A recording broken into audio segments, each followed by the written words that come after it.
Hello করো, high. কটা বাজে? এখন বাজে 4টে। কালকে ছিল মহালয়া আর আমরা বেরিয়েছিলাম ভোরবেলা কুমোরটুলির উদ্দেশ্যে। রাস্তাঘাট কিন্তু একদমই ফাঁকা ছিল না, তখন ভোর 5টা বাজে, বাট দেখে মনে হচ্ছিল না। চারিদিকে সুন্দর লাইটিং ছিল আর প্রতিটা মোড়ে মোড়ে মহালয়ার গান বাজছিল, তো আলাদাই একটা অনুভূতি ছিল।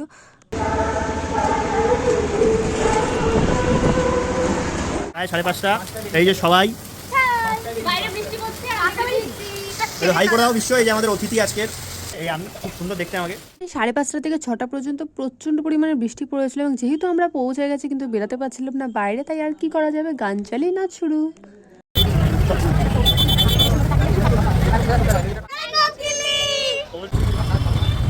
সেদিন ভোরবেলা থেকে কুমোরটুলিতে অত ভিড়ের মধ্যে যতটা যা পসিবল হয়েছে আমাদের শ্যুটটা কমপ্লিট করে তারপর লেকে এসে অ্যাট লাস্ট আমাদের